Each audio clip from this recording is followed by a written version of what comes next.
ഷമീർ, എന്താണ് ഇങ്ങനെ ഒരു ഇത് നടത്താനുള്ള ഒരു കാര്യം എന്ന് പറയുന്നു? ഒന്നുമില്ല, നമ്മുടെ ആശയം പറഞ്ഞാൽ എല്ലാവരും തുല്യരാണെന്നുള്ള സങ്കല്പമാണ് എൻ്റെ മനസ്സിൽ. എല്ലാവരും ഒരുപോലെയാണ്. ഏത് മതമായാലും എല്ലാ മതത്തിലും പറഞ്ഞിരിക്കും പരസ്പരം സ്നേഹിക്കാനും എല്ലാവരും കൂടി ഒരുമിച്ച് ജീവിക്കാനും ആ ആഘോഷങ്ങൾ പങ്കുവെച്ച് ഒരു മതസൗഹാർദ്ദ രീതി ജീവിക്കണം എന്നാണ് നമ്മളോട് ഏത് മതത്തിലും പറഞ്ഞ് നമ്മളെ പഠിപ്പിച്ചിരിക്കുന്നത്. അത് ഞാൻ പ്രാവർത്തികമാക്കുന്നു, അത്രേ ഉള്ളൂ എൻ്റെ ഒരു. അല്ല, തെരഞ്ഞെടുപ്പിന് നിൽക്കുമ്പോഴേ വലിയൊരു പ്രതിസന്ധി ഉണ്ടായിരുന്നു മുമ്പിൽ. കാരണം വലിയ എളുപ്പമായിരുന്നില്ല. അപ്പം എന്താണ് വിനോദനാഥനോട് വല്ല പ്രാർത്ഥിച്ചു? അങ്ങനെയുള്ളൂ.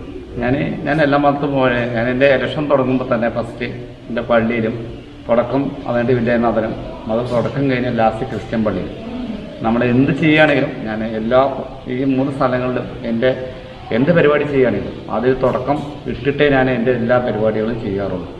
നമ്മളെല്ലാവരും വേണം, എനിക്ക് എല്ലാ മതക്കാരും വേണം എന്നുള്ള സങ്കല്പമാണ് എൻ്റെ. കഴിഞ്ഞ ദിവസം വടമാല നടത്തിയിരുന്നു അല്ലേ?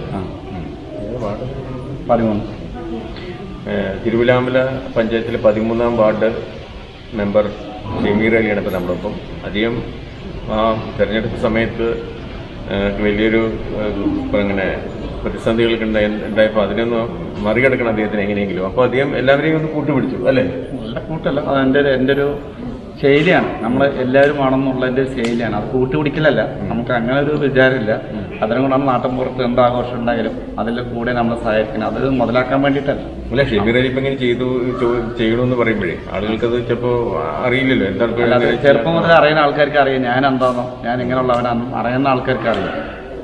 അതെല്ലാത്തും സഹകരിക്കുന്നുള്ളവർ എല്ലാവർക്കും അറിയാം. അതാണ് ഞാൻ. അത് മാത്രമല്ല, ഞാൻ തിരുവില്ലാല പറക്കൂട്ട താല്പര്യത്തിൻ്റെ വൈസ് പ്രസിഡന്റാണ്. അങ്ങനെ പള്ളി ഇതിലും ഉണ്ട്. നമ്മൾ എല്ലാത്തിനും ക്രിസ്ത്യൻ പള്ളി കരവുള്ളിൽ പോയിട്ടുണ്ട് പാടാൻ അവരിനൊപ്പം. നമ്മളെല്ലാ പ്രോഗ്രാമിലും ഇതുപോലെ നമ്മൾ എല്ലാവരും കൂടി പങ്കെടുക്കുന്ന ഒരു വ്യക്തിയാണ്. അല്ലാണ്ട് നമ്മളെ മാത്രമല്ല. പിന്നെ സത്യപ്രതിജ്ഞ കഴിഞ്ഞു ആ ദിവസം തന്നെയാണ് നടത്തിയത്. നമ്മളെ മാത്രമല്ല, ഈ സത്യപ്രതിജ്ഞ കഴിയുമ്പോഴും ഞാൻ എൻ്റെ അമ്പലത്തിലേക്ക് കൊടുത്തിട്ടുണ്ട്, പള്ളിക്ക് കൊടുത്തിട്ടുണ്ട്, പാവപ്പെട്ട അച്ഛനും അമ്മയും ഇല്ലാത്ത കുട്ടികൾക്ക് വരുന്ന ഭക്ഷണത്തിന് കൊടുത്തിട്ടുണ്ട്. നമ്മൾ ക്രിസ്ത്യൻ പള്ളിയിൽ കാശ് കൊടുത്തിട്ടുണ്ട്. അന്ന് ഈ അമ്പലത്തിൽ മാത്രമല്ല, ഞാൻ 3 ഭാഗത്തും കാശ് കൊടുത്തിട്ടാണ് നമ്മളത് ജയിച്ച് തന്നെ കൊടുക്കുന്നു പറഞ്ഞാൽ 3 വർഷം നമ്മൾ ചെയ്തിട്ടുണ്ട്. അത് ഏത് ജാതി മതം നോക്കാണ്ടാണ് ഞാൻ എൻ്റെ കാര്യങ്ങൾ ചെയ്യാറുള്ളത്. ഇവിടെ ചുറ്റുവളത്തൊക്കെ നോക്കി നല്ല ഭംഗിയായിട്ട് അല്ലേ? ഭംഗിയായിട്ട് അപ്പോൾ സന്തോഷമായി, മനസ്സൊക്കെ നിറഞ്ഞു. നമുക്ക് എല്ലാവരുടെ അനുഗ്രഹം ഉണ്ടല്ലോ, അതുകൊണ്ടല്ലേ ഞാൻ ജയിച്ചത്. എന്നാൽ ശരി, ഓക്കെ.